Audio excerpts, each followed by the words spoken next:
अगर आपने आशु को वोट दिया तो एक विपक्ष का एमएलए मिलेगा आपको, जो आपके कोई काम नहीं करा पाएगा, जो आपके कोई काम नहीं करा पाएगा। आप 19 तारीख को अपना काम पूरा कर दो, इनको एमएलए बना दो। 20 तारीख को हम इनको मंत्री बना देंगे, कैबिनेट मंत्री। 20 तारीख को हम इनको मंत्री बना देंगे, कैबिनेट मंत्री। ये सारे काम मान साहब से करा के लाएगा। मान साहब का बड़ा खास है, सारे काम करा के लाएगा, और नहीं भी होगा तो ये अपने पैसे से आपके काम कराएगा, उसमें भी ये पीछे नहीं हटेगा। आपके काम कराएगा, उसमें भी ये पीछे नहीं हटेगा। और मंत्री के पास तो पता नहीं कितनी पावर होती है, मंत्री के पास तो पता नहीं कितने फंड होते हैं। एक बहुत ही गरीब आदमी, लगभग झुग्गी बस्ती में ही रहता था वो, संजीव अरोड़ा जी, उसके घर गए थे। संजीव अरोड़ा जी मेरे को और मान साहब को लेके गए थे उसके घर। एक क्लर्क था वो, उसकी 5-7 हजार रुपए महीना तनख्वाह थी। भगवान ने पता नहीं क्या खेल खेला, उसके घर में एक बच्चा पैदा कर दिया। उस बच्चे को ऐसी बीमारी दे दी जो करोड़ों करोड़ों लोगों में से एक आदमी को, एक बच्चे को होती है। और बड़ी मुश्किल से वो बच्चा पैदा हुआ उनके घर में। अखबार में आया कि एक ऐसा बच्चा है, और वो परिवार कहीं से उन्हें पता चल गया। संजीव अरोड़ा जी बड़े दयालु आदमी हैं, इनके पास चले जाओ तो इनके मना नहीं करते। इनके पास बहुत लोग आते हैं, गरीब लोग आते हैं, किसी के बच्चे की फीस नहीं है, ये फीस दे देते हैं कहीं से। बड़े इन्होंने चैरिटेबल इंस्टीट्यूट बना रखे हैं, किसी का इलाज नहीं हो रहा है, ये इलाज करा देते हैं। पता नहीं कितने लोगों का इन्होंने काम कराया है।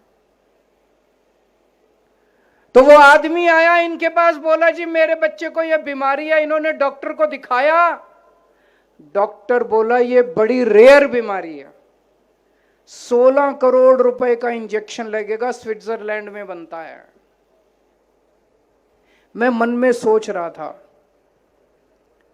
अगर हमारे में से किसी के घर में भी ऐसा बच्चा पैदा हो जाता, हमारी भी हिम्मत नहीं होती उसको 16 करोड़ का कहीं से इंजेक्शन लगवाने की। कुछ नहीं कर सकते थे, भगवान पे छोड़ देते हम लोग कि भगवान की करम है जी, भगवान की इच्छा है, भगवान ने ऐसा बच्चा पैदा किया, अब क्या करें, भगवान के ऊपर छोड़ देते हम लोग। इन्होंने हार नहीं मानी, उस गरीब के बच्चे के लिए ये 16 करोड़ रुपए इकट्ठे करने चल पड़े।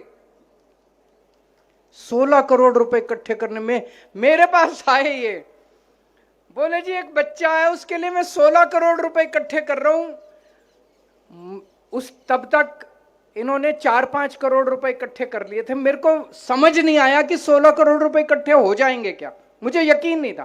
पर मैंने अपनी तरफ से पूरी मदद की, मान साहब ने अपनी तरफ से पूरी मदद की, अखबारों में इश्तिहार निकलवाए, बड़े बड़े बॉलीवुड वालों से, एक्टर एक्ट्रेसेस से बात की, सब लोगों से पैसे इकट्ठे करके अंत में इन्होंने उसको 12 करोड़ रुपए, वो उसने, कंपनी ने भी थोड़े पैसे कम कर दिए, 12 करोड़ रुपए का इंजेक्शन खरीद के इन्होंने उस बच्चे की जान बचा दी।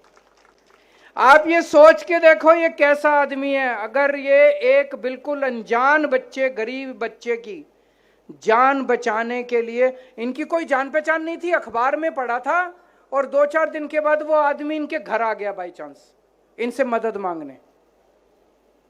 अगर बिल्कुल अनजान आदमी की जान बचाने के लिए ये एड़ी चोटी का पसीना पूरी दुनिया एक कर सकते हैं,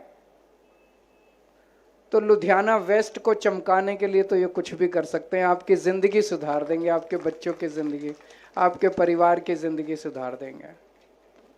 एक तरफ ये है साधु आदमी है, और एक तरफ वो है, मेरे को नहीं पता, मैं कभी नहीं मिला उससे। बताते हैं गाली दिए बिना बात ही नहीं करता, इतना गुस्सा, इतना अहंकार। और संजीव अरोड़ा का तो नारा है, ना गुस्सा ना अहंकार, आगे क्या है? संजीव अरोड़ा इस बार। तो गुस्से वाले को क्यों वोट देते हो, अहंकार वाले को क्यों वोट देते हो? इस बार ऐसे आदमी को वोट दो जो कि पोलाइट है, आपसे मिलेगा, आपके काम करेगा, आपके घर में ये सारे काम मान साहब से करा के लाएगा। मान साहब का बड़ा खास है, सारे काम करा के लाएगा, और नहीं भी होगा तो ये अपने पैसे से आपके काम कराएगा, उसमें भी ये पीछे नहीं हटेगा। और आज मैं एक बड़ा ऐलान करने जा रहा हूं, अगर आपने आशु को वोट दिया तो एक विपक्ष का एमएलए मिलेगा आपको, जो आपके कोई काम नहीं करा पाएगा। आप 19 तारीख को अपना काम पूरा कर दो, इनको एमएलए बना दो, 20 तारीख को हम इनको मंत्री बना देंगे, कैबिनेट मंत्री। अभी अभी मेरी मान साहब से बात हो गई है, मान साहब की भी सहमति है इस पे कि संजीव अरोड़ा जी को आप यहां से लुधियाना वेस्ट से आप अपना पूरा फर्ज कर दो, आप इनको एमएलए बना के भेज दो, हम इनको पंजाब की कैबिनेट के अंदर मंत्री बना देंगे। और मंत्री के पास तो पता नहीं कितनी पावर होती है, मंत्री के पास तो पता नहीं कितने फंड होते हैं। ये लुधियाना वेस्ट को, आपके बच्चों को, आपके परिवार को, सबकी जिंदगी चमका देंगे, सबका सुधार कर देंगे। जैसे मान साहब ने कहा 19 तारीख को वोट डालने जरूर जाना, सुबह सुबह चले जाना। धूप बहुत ज़्यादा है, लाइनों में खड़े होना पड़ेगा, इसीलिए सुबह सबसे पहले, खाना बाद में खाना, नहाना बाद में, जाके पहले सुबह सुबह नहा के चले जाना और वोट डाल के आना। सब लोग वोट डालने जरूर जाना। और 1 नंबर का बटन है, 1 नंबर के ऊपर वोट डालना है।